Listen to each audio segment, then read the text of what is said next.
ओम शांति। आज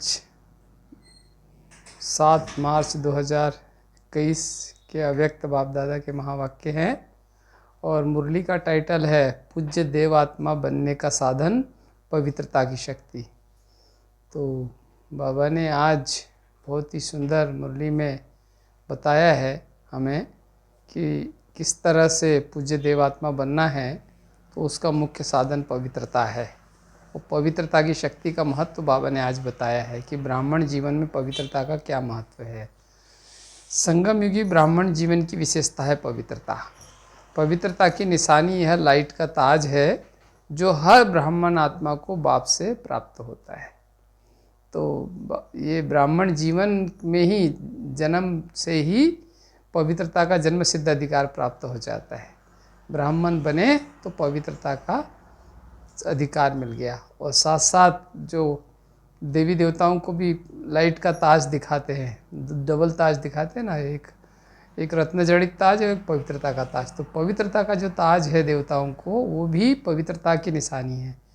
तो यहाँ पे भी संगम युगी ब्राह्मणों को पवित्रता की निशानी का जो ये लाइट का ताज बाबा ने कहा कि तुम ब्राह्मणों को प्राप्त होता है ब्राह्मण जीवन के साथ ही। फिर बाबा ने कहा पवित्रता नहीं तो ब्राह्मण जीवन ही नहीं। यह पवित्रता का फाउंडेशन 21 जन्मों के लिए है। ये जो पवित्रता का फाउंडेशन हमारा जो 21 जन्म आने वाले हैं ना, उनके लिए है। इस एक जन्म संगम युग का, 12 जन्म त्रेता युग के और 8 जन्म सतयुग के, ऐसे 21 जन्म के लिए पवित्रता का फाउंडेशन तैयार हो रहा है। इसलिए बाबा कहता है कि इसका बड़ा महत्व है और इसको किसी भी तरह से गंवाना नहीं चाहिए।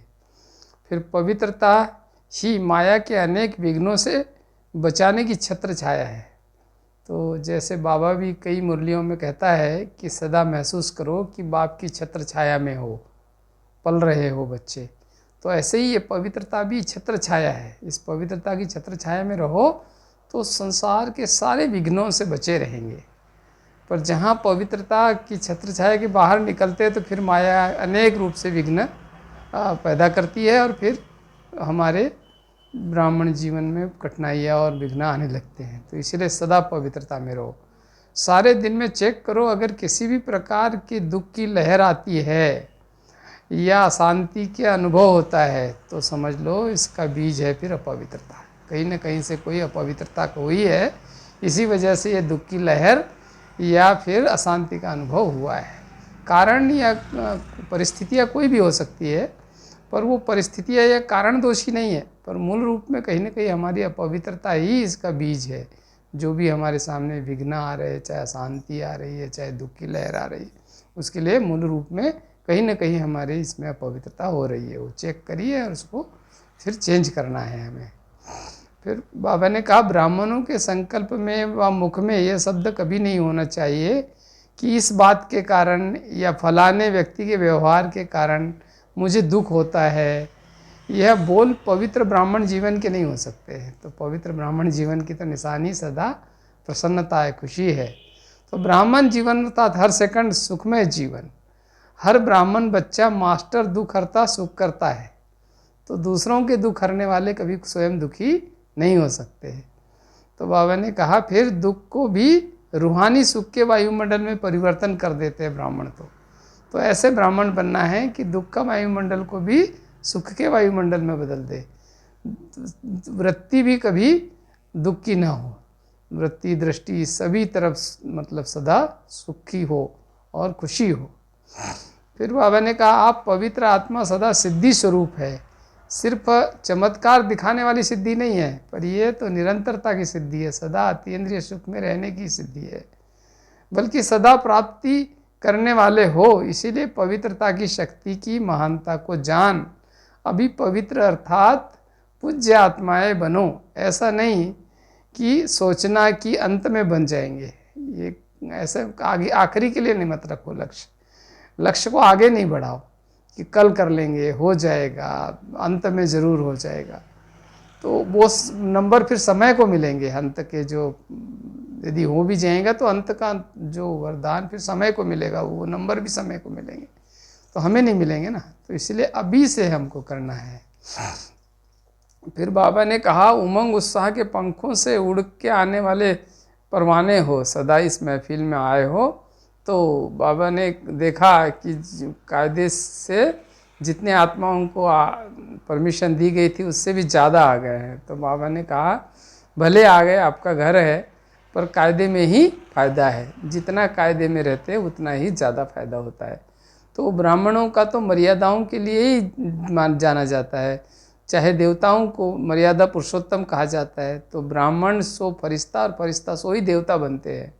तो इसलिए ब्राह्मण भी मर्यादाओं के लिए जाने जाते हैं। तो बाबा ने कहा, कायदे में फ़ायदा है, तो जितना कायदे मर्यादा में रहेंगे उतना ही ज़्यादा महान बनेंगे। फिर महान आत्मा, भाग्यवान आत्मा, ऊंचे ते ऊंची आत्मा की यह लाइट का ताज ही निशानी है। तो वो हल्के भी होंगे और उनको सदा लाइट के ताज में होंगे। तो जो सच्चे ब्राह्मण हैं वो लाइट के ताजधारी, पवित्रता के ताजधारी ब्राह्मण होते हैं। जन्म से ही हर बच्चे को पवित्र भव का वरदान बाबा से मिल जाता है। तो सदा इस वरदान को कायम रखना चाहिए, सदा याद रखना चाहिए कि पवित्रता का वरदान तो मुझे ब्राह्मण जन्म होते ही प्राप्त हुआ है। तो वरदानों में पलने से मेहनत नहीं लगती, फिर सहज ही पालना मिलती रहती बाबा की। फिर बाबा ने कहा, साइंस की शक्ति में, जो साइंस के अल्पकाल के साधन हैं या जैसे मेडिकल साइंस की दवाइयाँ है, इससे जब अल्पकाल के लिए शांति सुख महसूस करा देते हैं वे, तो क्या साइलेंस की पावर से सदा काल के लिए सुख शांति की महसूसता नहीं हो सकती? तो बाबा ने कहा, साइलेंस की शक्ति तो महान है, उससे तो दुनिया बदलती है। इस अपवित्र दुनिया को बाबा साइलेंस की पावर से ही पवित्र दुनिया या देवताओं की दुनिया में बदल रहे हैं। तो ऐसी महान शक्ति तुम ब्राह्मणों के पास है, तो उसको जानकर और सदा उसके अनुभव में आओ। फिर बाबा ने कहा, बाद में जब दवा से निराश हो जाएंगी आत्माएं, चारों तरफ से हॉस्पिटलों के चक्कर लगा करके, जैसे अभी हॉस्पिटल में क्यों लगती है दवा के लिए, रोगियों की, मरीजों की, तो बाबा कहते हैं जब वो दवा से और इन सब से निराश हो जाएंगे तो फिर दुआ प्राप्त करने के लिए आपके पास क्यों लगाएंगे। और तब आप ही महान आत्माओं को कहेंगे कि हे पूज्य आत्माओं, देव आत्माओं, हमको एक दृष्टि की अंजलि दे दो जिससे कि हमारा कल्याण हो जाए।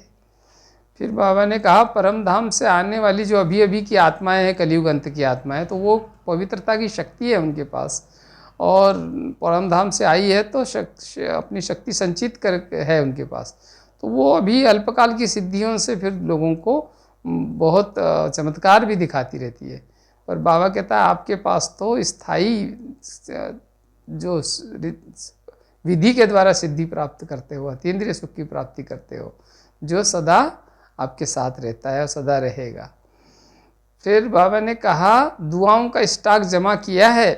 अभी इतने समय से जो पुरुषार्थ करते आ रहे बाबा, इतने समय से समझानी दे रहा है कि दुआएं इकट्ठी करो, तो कितना दुआओं का स्टॉक किया है। जिसके पास दुआओं का स्टॉक होगा वही दूसरों को दुआ दे पाएगा, वही वरदानी बन पाएगा। तो बाबा ने कहा, ऐसा तो नहीं कि अपने लिए ही दुआ मांगते रहते हो। अभी भी यदि अपने लिए दुआ मांगेंगे तो फिर दूसरों को दुआएं कब देंगे, क्योंकि अब तो देने का समय है, दाता बनने का समय है। अभी कुछ बच्चे मांगते रहते हैं, तो फिर दाता कब बनेंगे? अभी तो देने का समय है, अब मांगने का समय चला गया। पवित्रता जननी है, चाहे संकल्प हो, चाहे वृत्ति हो, चाहे वाणी हो, चाहे संपर्क हो, सुख शांति की जननी बनना है, इसे कहते पवित्र आत्मा। तो जो इन सब चीज़ों की जननी वो पवित्रता ही है। संसार में भी कहते हैं सुख शांति की जननी पवित्रता है, या पवित्रता ही सुख शांति की जननी है, ऐसा कहते हैं। तो जहाँ पवित्रता है वहाँ सुख शांति स्वयं आ जाते हैं, प्रेम आनंद वहाँ होता ही है, स्वतः ही होता है। तो इसलिए पवित्रता ही मूल फाउंडेशन है। फिर बाबा ने कहा, कायदे में फ़ायदा है, पवित्र कुमारियों का सदा पूजन होता है। तो यहाँ पे भी देखिए, नवरात्रि होती है तब भी कुमारियों को ही पूजन करके और फिर उनको भोग स्वीकार कराया जाता है, जैसे उनको दिव्य स्वरूपा माना जाता है। तो इतना ऊंचा भाग्य कुमारियों को प्राप्त है। फिर भाग्य के गीत गाओ कि अब नहीं तो कब नहीं, तो सदा भाग्यवान, वहाँ मेरा भाग्य, इसके गीत गाते रहो। कितना ऊंचा भाग्य मिला है, जो स्वयं भगवान ने हमको चुना है और श्रेष्ठ दुनिया बनाने के लिए। तो इसीलिए फिर सदा वहाँ मेरा भाग्य और वहाँ भाग्य विधाता बाबा, यही गीत गाते रहो। फिर बाबा ने कहा, अब नहीं तो कब नहीं का स्लोगन सदा याद रखो। कि अभी नहीं किया तो फिर कभी नहीं कर सकेंगे। तो इसलिए जो करना है अभी करना है, आज करना है, ऐसे करके जब हम चलते हैं तो ही तीव्र पुरुषार्थी बन सकते हैं। तो फिर इसमें ध्यान रखना है। फिर बाबा ने कहा खुशी में सदा नाचते रहो। पार्टियों से मुलाकात में बाबा ने कहा कि भले आए हो, भले बहुत सारे भी लोग आ गए हो, कोई बात नहीं, बाबा का घर है, आप बच्चों का घर है, पर सदा खुशी में नाचते रहो। बाबा ने कहा पहले में और अब में देखो कितना परिवर्तन हुआ है। जब से पवित्रता की धारणा की है, बाबा के इस श्रेष्ठ ज्ञान में चल रहे हैं, तो जैसे सकल अकल सब बदल गई है और एक नया नवीन जीवन, दिव्य जीवन शैली बन गई है।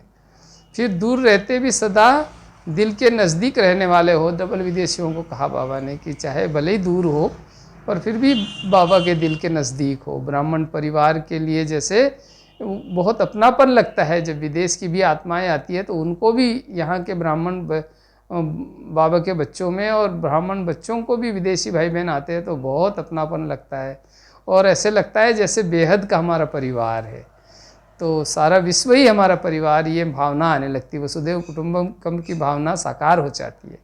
तो बाबा ने आज ये बताया। फिर बाबा ने कहा आज वरदान में कि युद्ध में डरने व पीछे हटने वाले के बजाय बाप के साथ का सदा अनुभव कर विजयी बनने वाले बनो। तो सदा बाबा का साथ है ना हमारे साथ, तो इसलिए सदा विजयी तो है ही है। विजय हमारा जन्म सिद्ध अधिकार है। तो बाबा ने कहा जो सच्चे योद्धा होते हैं वो सदा आगे बढ़ते हैं और वो कभी पीछे नहीं हटते, और मरना या मारना सदा आगे बढ़ते रहना, विजयी बनने वाले ही योद्धा है सच्चे। तो ऐसे हमको भी बाबा ने कहा ज्ञान के ऐसे सच्चे हम योद्धा है, तो ये अलौकिक जन्म में संसार के झूठी चीज़ों से मर गए और बाबा के इस यज्ञ की सेवा के लिए जीवित है और सदा आगे बढ़ते रहना है और दूसरों को भी प्रेरित करके आगे बढ़ाते रहना है। फिर स्लोगन में कहा सदा आशा और विश्वास के आधार पर विजयी बनो। तो सदा आशा और विश्वास दो ऐसी अमूल्य निधि है कि कभी आशा छोड़ना नहीं चाहिए और विश्वास कभी डगमगाना नहीं चाहिए। तो हमें अच्छा बनने की आशा सदा रखनी है, सदा परमात्मा में और हम मुझ आत्मा में विश्वास रखना है कि मेरा जो ड्रामा अनुसार पार्ट है वो सही है और मुझे जो प्राप्त हुआ है वही मेरा भाग्य है और मुझे स्वयं भगवान प्राप्त हो गया है, सच्चा परमात्मा मिल गया है। तो ये जब हम जितना हमारा विश्वास दृढ़ होता है उतना ही हमारी प्राप्ति श्रेष्ठ होती जाती है। और आशा जितना कि हमारी सतयुग की दुनिया आई कि आई, हम देवता बने कि बने, ये पुरानी दुनिया विनाश की ओर जा रही है, तो इन सब बातों में जब आशा विश्वास के साथ आगे बढ़ते हैं तो विजयी बन जाते हैं। अच्छा, ओम शांति। फिर अब शिवरात्रि भी आ रही है, तो शिवरात्रि पर सभी भाई बहनों को छोटे छोटे भिन्न भिन्न प्रकार के प्रोग्राम, हमारे अपने घरों में बाबा का झंडा भी फहराना है, तो अनेक अनेक छोटे छोटे प्रोग्राम के माध्यम से सच्ची शिवरात्रि मनाने के लिए शिव संदेश घर घर तक पहुंचाना है। तो जो भी आसपास हमारे संबंध संपर्क की आत्माएं हैं उनको भाग्य बनाने की जिम्मेदारी बाबा ने हमें दी हुई है। तो इसीलिए ये ज्ञान केवल हमको अपने पास नहीं रखना है, ये प्रसाद है परमात्मा का, ये सबको बांटना ही है। तो ये शिवरात्रि हमारे लिए एक अवसर होता है जिसमें हम परमात्मा का शिव संदेश घर घर तक पहुंचा सकते हैं। तो सभी भाई बहनें इसके लिए पुरुषार्थ करेंगे और शिव संदेश घर घर पहुंचाना ही है। तो शिवरात्रि 11 तारीख को ही नहीं है, अभी से हमारी शिवरात्रि प्रारंभ हो गई है।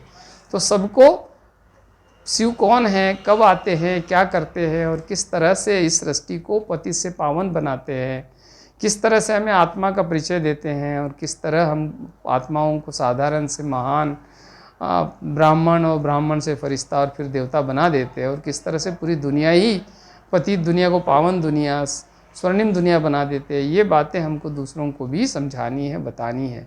तो यही वास्तव में सच्चा शिव संदेश है जो जन जन तक हमें पहुँचाना है। तो अभी ये शिवरात्रि के अवसर पर ये सेवा हमें हर एक ब्राह्मण बच्चे को ज़रूर करनी है। अच्छा, ओम शांति।